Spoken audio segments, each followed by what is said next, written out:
Okay, so the Devstream just happened, and we got a lot, and I mean a lot of news. Now, what you're seeing on screen right now is about cross save, which we got some news on, but I'm going to go in some order. So we'll get to that in a bit. You know what? Actually, no. Let's get out of the way.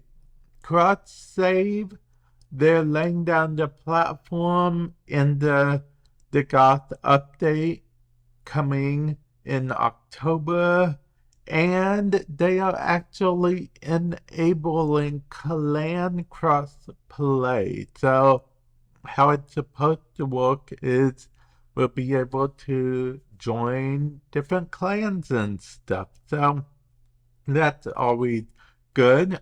And then we got something which is, I'll just show you guys right now, a release date.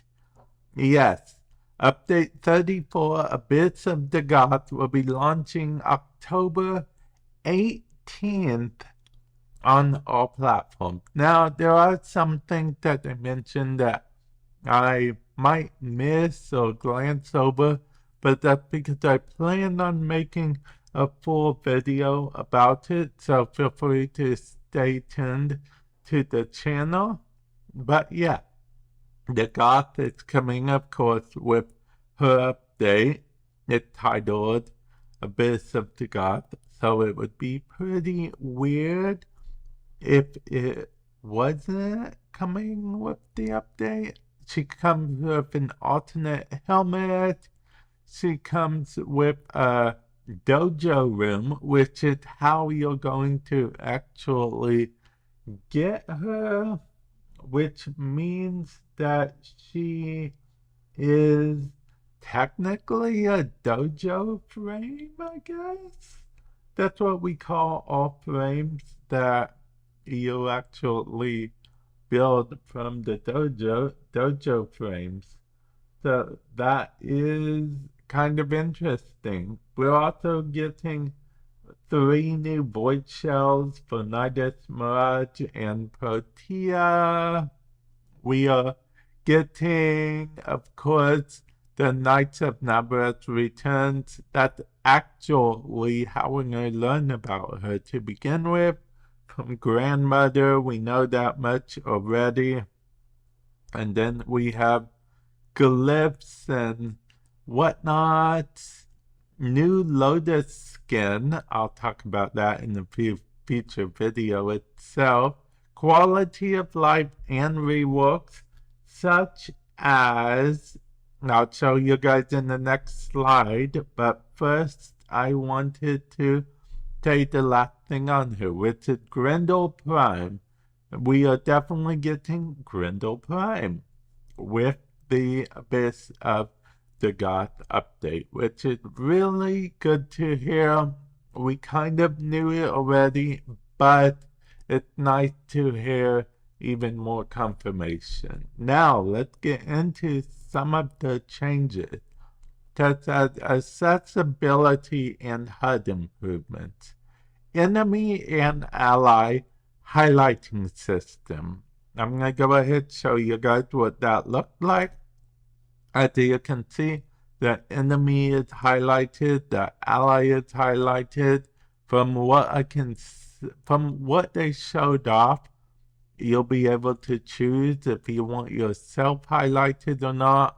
You'll be able to choose if you want your allies highlighted or you just want enemies highlighted. Pablo recommended like maybe a small highlight for those dark places, but for the most part, no big highlight. But this is very good for accessibility reasons, and I actually approve of this quite a bit.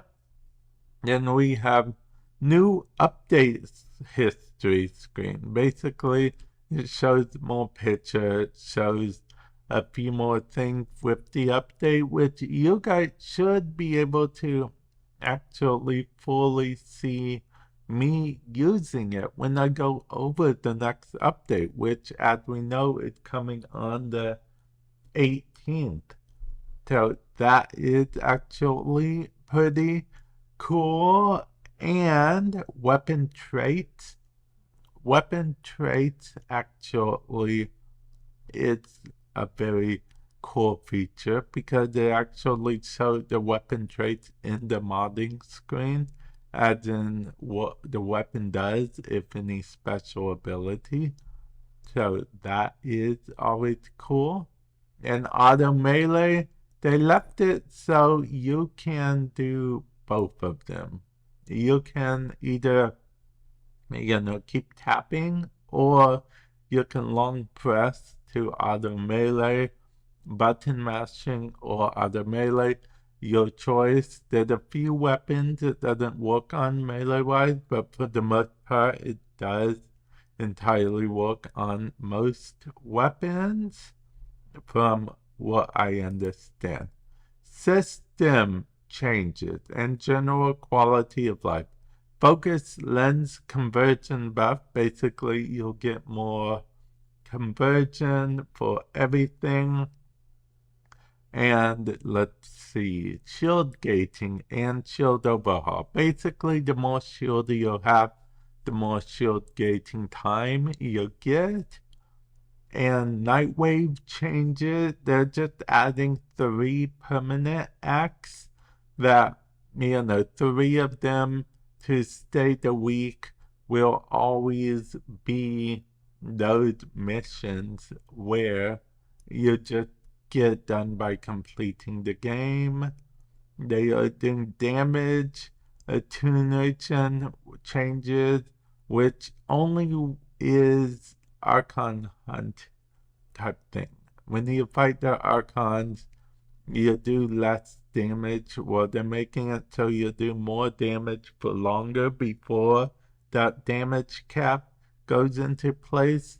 Because right now, there's already builds out there to one-shot the Archons. So they're making it so newer players actually have a more fighting chance. So rather players that don't use the meta one-hit kill build.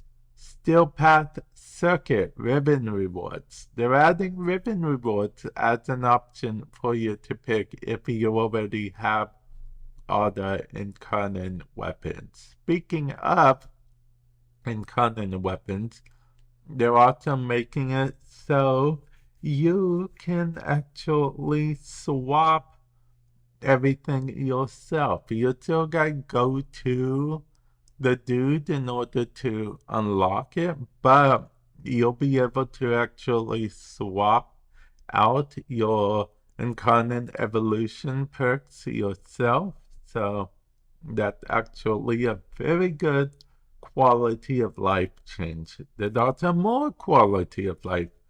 They are removing flawed mods and MK1 weapons from War's prize.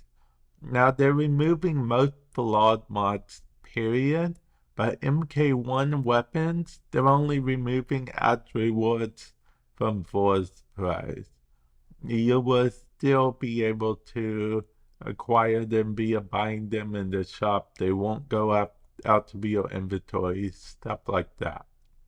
They're also making it so universal enemy radar, 30 meters universal. Any mods you have will just increase the range quite a bit. Seeded Wisp and Necromech change it. Basically, with Seeded Wisps, they won't run away from you now, because they kind of just leave now if you get close to them.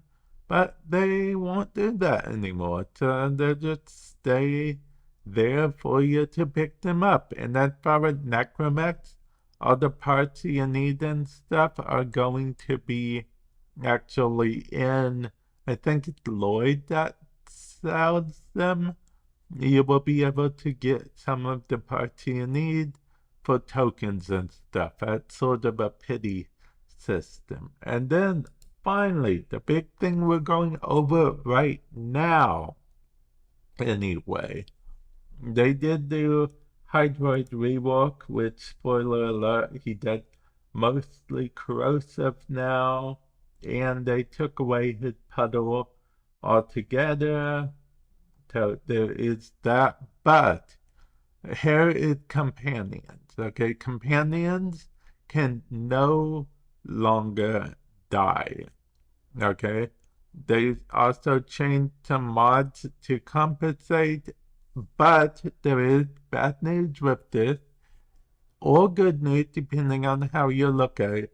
They mentioned that sometime next year they are going to be doing a part 2, and they are going to be actually taking a look at Smida, nerfing Smida. Smida is too powerful from their point of view. And I'm in two minds. On one hand, I understand where they're coming from. I never want to use other, pets, companions, and stuff because Smida is so powerful.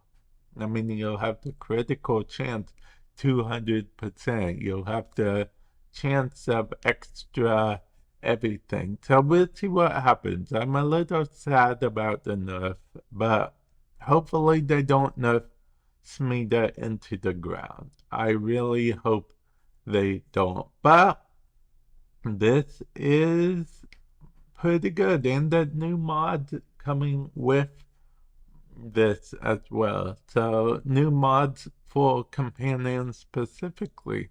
New mods are coming to the game, guys. I'm actually very excited about that. But yeah, like I said, this video has gone on for a while.